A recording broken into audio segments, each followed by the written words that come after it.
நான் இன்னைக்கு செய்ய போகிறது ஆலு கேப்சிகம் மசாலா. நான் வந்து உருளைக்கிழங்கு வந்து 4 உருளைக்கிழங்கு எடுத்து தனியாக வேக வச்சு எடுத்து வச்சுருக்கேன். அதே மாதிரி குடமிளகா வந்து ஒரு குடமிளகா இருந்தால் போதும். ஒரு குடமிளகாயை நான் குட்டி குட்டியாக கட் பண்ணி வச்சுருக்கேன். இது கூட வந்து நம்ம அடிஷ்னலாக வெங்காயம் தக்காளி ஆட் பண்ண வேண்டியதில்லை. இதுக்கு மசாலா மட்டும் ஆட் பண்ணால் போதும். வாங்க எப்படி செய்கிறது இந்த வீடியோவில் சொல்கிறேன், பார்க்கலாம். நம்ம இன்றைக்கி செய்ய போகிறது ஆலு கேப்சிகம் மசாலா. இதுக்கு வந்து 4 உருளைக்கிழங்கு எடுத்து நான் வேக வச்சு எடுத்து வச்சுருக்கேன். ஒரு குடமிளகா இருந்தால் போதும். மசாலா வந்து garam masala 1/2 tablespoon, 1/2 tablespoon மிளகாத்தூள், 1 டேபிள் ஸ்பூன் தனியாத்தூள், தேவையான அளவு உப்பு, தேவையான அளவு ஆயில். நம்ம வந்து வீட் பிரெட் எடுத்துக்கலாம், இல்லைன்னா ஒயிட் பிரெட், ரெண்டில் எது வேணாலும் நம்ம எடுத்துக்கலாம். இதை வந்து ஈவினிங் ஸ்நாக்ஸ்க்காக நம்ம ரெடி பண்ண போகிறோம். வாங்க எப்படி செய்கிறதுன்னு பார்க்கலாம். இப்போ நம்ம கடாய் வச்சிட்டோம். ஒரு 2 டேபிள் ஸ்பூன் எண்ணெய் ஊற்றிக்கலாம். இந்த எண்ணெய் எதுக்குன்னா நம்ம மசாலா வந்து அதாவது மிளகாத்தூள், தனியாத்தூள், கரம் மசாலா இந்த 3மே நம்ம வந்து லைட்டாக ஃப்ரை பண்ணிக்க போகிறோம். அப்போ தான் பச்சை வாசம் வந்து அடிக்காமல் இருக்கும். இந்த 3மே நம்ம போட்டாச்சு. அதுக்கப்புறம் குடமிளகா வந்து உடம்புக்கு வந்து ரொம்ப நல்லது. இது வந்து நம்ம ஏதாவது ஒரு விதத்தில், அதாவது குழந்தைகளுக்கு வந்து சேர்த்துணும். கண் பார்வைக்கு வந்து கேப்சிகம் வந்து ரொம்ப நல்லது. இந்த மாதிரி ஏதாவது ஒன்றில் நம்ம ஸ்நாக்ஸ்லேயோ இல்லை பொரியலாக கூட இது நம்ம பண்ணலாம். பொரியலாகவும் நம்ம சேர்த்துக்கணும் குடமிளகா. கொஞ்சம் ஆயில் வந்து கம்மியாக இருக்குது, இன்னொரு டேபிள் ஸ்பூன் ஆட் பண்ணிக்கிறேன்.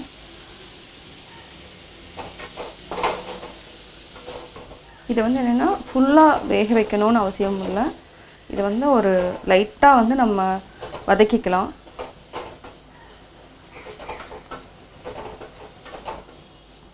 ஒரு சிலர் வந்து என்னென்னா சப்பாத்திக்கு வந்து குடமிளகாய் மட்டும் பொரியலாக பண்ணி சைட் டிஷ்ஷாக வச்சு கூட சாப்பிடுவாங்க. நம்ம வந்து என்னென்னா கூட அவ்வளோ ஆட் பண்ணிக்கலாம். இது வந்து சப்பாத்திக்கும் நீங்கள் சாப்பிட்லாம். ப்ரெட்டுக்கு வந்து நடுவில், அதாவது 2 ப்ரெட்டுக்கு நடுவில் வச்சு நம்ம இதை ஈவினிங் ஸ்நாக்ஸாக இன்றைக்கி பண்ண போகிறோம். அவ்வளோதான். இது வந்து ஒரு அப்படியே நம்ம லைட்டாக ஃப்ரை பண்ணிகிட்டு இருந்தாவே போதும். ஆலு வந்து நான் ஒரு 4 உருளைக்கிழங்கு எடுத்துருக்கேன். இதை வந்து நல்லா நம்ம இப்படி மிக்ஸ் பண்ணிவிட்டு போட போகிறோம். இன்னும் சால்ட் வந்து நான் இன்னும் ஆட் பண்ணல. இன்னும் கேப்சிகம் வந்து என்னென்னா குயிக்காக வந்து குக் ஆகிரும். நம்ம அதனால் ஒரு 2 நிமிஷம் வதக்குனாவே போதும். அதுக்கு மேலே நீங்கள் வதக்க வேண்டியதில்லை. எல்லாத்தையுமே நான் போட்டுட்டேன். நல்லா வதக்கி விட்டுக்கலாம். இப்போ வந்து நம்ம உப்பு வந்து போட்டுக்கலாம். ஏன்னா இந்த மசாலா ஆல்ரெடி நம்ம எண்ணெயில் போட்டதுனால பச்சை வாசம் இருக்காது. இப்போ வந்து நம்ம சால்ட் ஆட் பண்ணிக்கலாம். நல்லா மிக்ஸ் பண்ணி விட்டுக்கோங்க. இல்லைன்னா கட்டியாக அங்கங்கே இதாக இருக்கும்.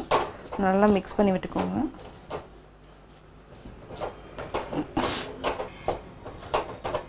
இப்போ ரெடி ஆயிடுச்சு. இப்போ வந்து ஆஃப் பண்ணிடலாம். இப்போ நம்ம ஃபஸ்ட்டு 2 ப்ரெட்டு வச்சுக்கலாம். இதுக்கு வந்து ரீஃபைண்ட் ஆயில் இல்லைன்னா கீ இருந்தாலும் ஓகே, பட்டர் எது வேணாலும் நம்ம யூஸ் பண்ணிக்கலாம். ஃபஸ்ட்டு இந்த 2 ப்ரெட்டையும் நல்லா டோஸ்ட் பண்ணிக்கோங்க. இதுக்கு பட்டரும் நல்லா டேஸ்ட்டாக இருக்கும். நான் வந்து பட்டர் ஆட் பண்ணல.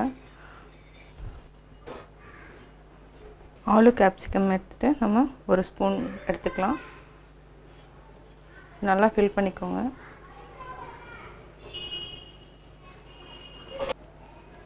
எல்லா இடத்துலையும் ஸ்ப்ரெட் பண்ணியாச்சு. இப்போ இந்த இன்னொரு ஸ்லைஸ் எடுத்து இது மேலே வச்சுக்கலாம். ஒன்று டோஸ்டர் இருந்துச்சுன்னா நம்ம டோஸ்டர்லேயும் பண்ணிக்கலாம், இந்த கல்லுலேயும் பண்ணிக்கலாம். 2லேயுமே நம்ம பண்ணிக்கலாம். ஆஃப் பண்ணிக்கலாம். எவ்வளோ பேர் இருக்கிறாங்களோ அதுக்கு தகுந்த மாதிரி நம்ம ப்ரெட்டு ஸ்லைஸ் இது மாதிரி போட்டுக்கோங்க. இப்போ வந்து இதையே நம்ம 2ஆக கட் பண்ணிக்கலாம்.